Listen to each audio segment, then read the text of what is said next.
Pagdating niya sa kabundukan, nagtipon ang mga Igorot upang labanan siya.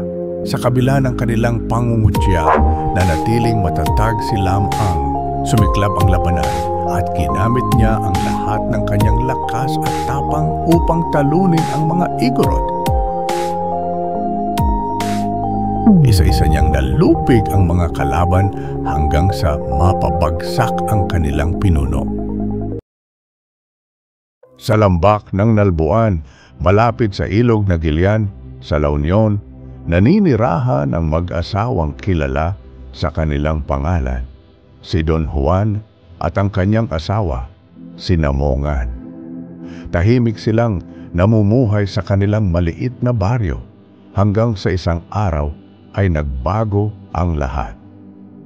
Anong pangalan kaya ang babagay sa ating magiging anak? Naisip ko rin yan. Ano kaya ang magiging angkop na pangalan para sa munting anghel na ito? Habang nag-uusap sila, sa kabilang bahagi ng lambak, nagtitipon ang isang grupo ng mga Igorot. May masamang balak laban sa bayan ng Nalbuan. Sumugod ang mga Igorot patungo sa bayan at walang awang nilusob ang mga tauhan ni Don Juan. Sa harap ng pagkasindak, lumabas si Don Juan upang ipagtanggol ang kanyang mga mamamayan. Hindi nagdalawang isip si Don Juan. Hawak ang kanyang sibat at espada. Ipinaglaban niya ang kanyang bayan laban sa malulupit na mga kalaban. Umatras patungong kagubatan ang mga kalaban dahil sa lakas ni Don Juan. Subalit sa huli, napas lang siya at ang balita ay kumalat na siya'y pinukutan ng mga Igorot. Sa malayong dako, iniinda ni Namongan ang sakit ng panganganak habang ang kanyang puso ay puno ng kaba sa pagkawala ng kanyang asawa. Hawak-hawak ang kanyang bagong silang na anak, mga luha sa kanyang mga mata.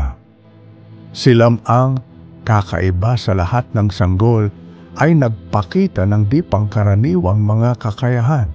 Pagkapanganak pa lang, marunong na siyang magsalita. Tumingin siya sa kanyang ina. Inay, nasaan si Itay? Bakit hindi pa siya bumabalik? Gulat na gulat si Namongan, ngunit dama niya ang kapangyarihang taglay ng kanyang anak. Pinangalanan ng sanggol ang kanyang sarili ng Lam-ang. Pagkaraan ng 9 na buwan, si Lam-ang ay naging ganap na mandirigma.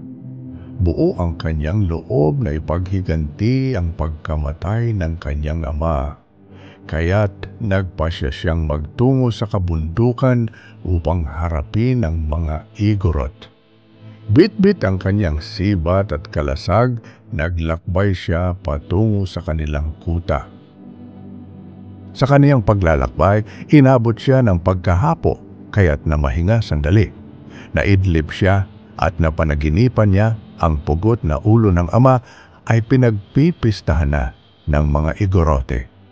Galit na galit si Lam-ang sa nabatid na sinapit ng ama, kaya mabilis na nilakbay ang tirahan ng mga Igorote. Ito ba ang maghihiganti para sa kanyang ama? Makikita mo siya sa kabilang buhay.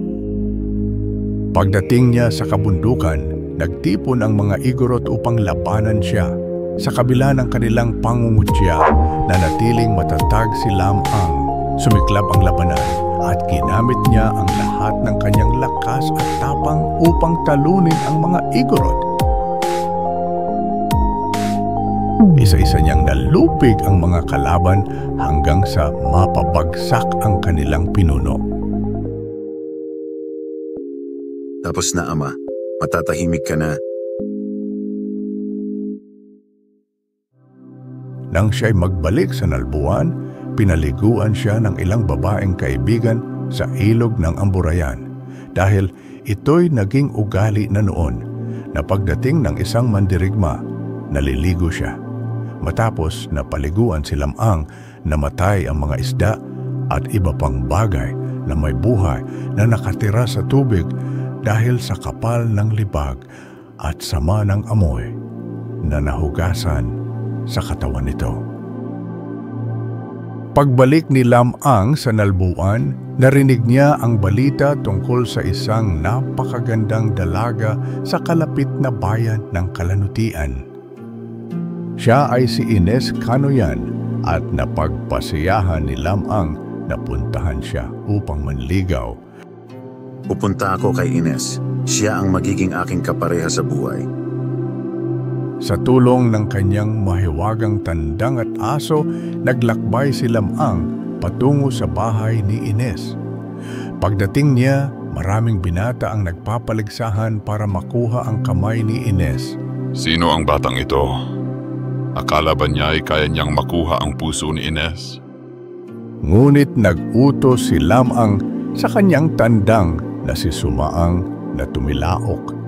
At nang ginawa ito, gumuho ang katabing bahay nila Ines.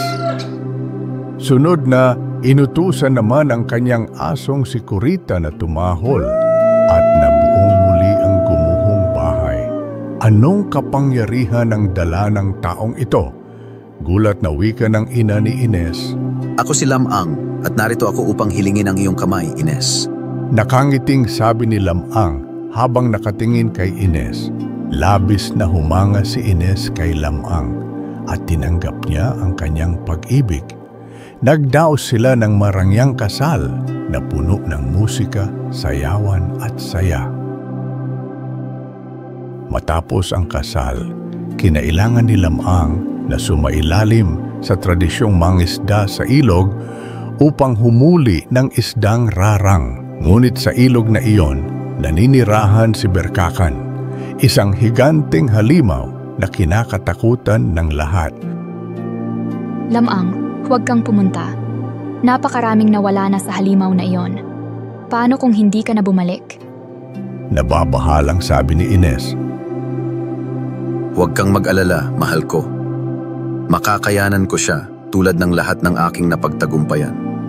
Ngunit kung may mangyari man, huwag mong kalimutan ang aking ibinilin. Pumunta si Lam-ang sa ilog at nagsimulang lumangoy. Maya-maya pa, lumitaw ang higanteng si Berkakan at nilamon si Lam-ang ng buo. Naramdaman ni Sumaang at Kurita ang kanyang tandang at aso ang nangyari sa kanilang amo. Makalipas ang ilang araw ng pagluluksa, sinunod ni Ines ang bilin na Lam-ang. Ipinasisid niya ang mga buto ni Lam-ang at tinakpan ng anyang saya. Nagpaikot-ikot ang tandang at ang aso sa mga buto ni Lam-ang. Tumilahok at tumawal. At walang ano-ano kumilos ang mga butong may takip ng saya. Bumangon si Lam-ang na animoy galing lamang sa isang mahimbing na tulog. Masayang niyakap ni Ines si Lam-ang. Pagbalik ni Lam-ang sa kanyang bayan, siya at si Ines ay namuhay ng masaya at payapa. Ang kwento ni Lam-ang ay ipinasa mula sa isang henerasyon papunta sa susunod, isang alamat ng katapangan, karunungan at pagmamahal. Kung nagustuhan ninyo ang ating kwento, sana ay mag-subscribe sa ating mumunting channel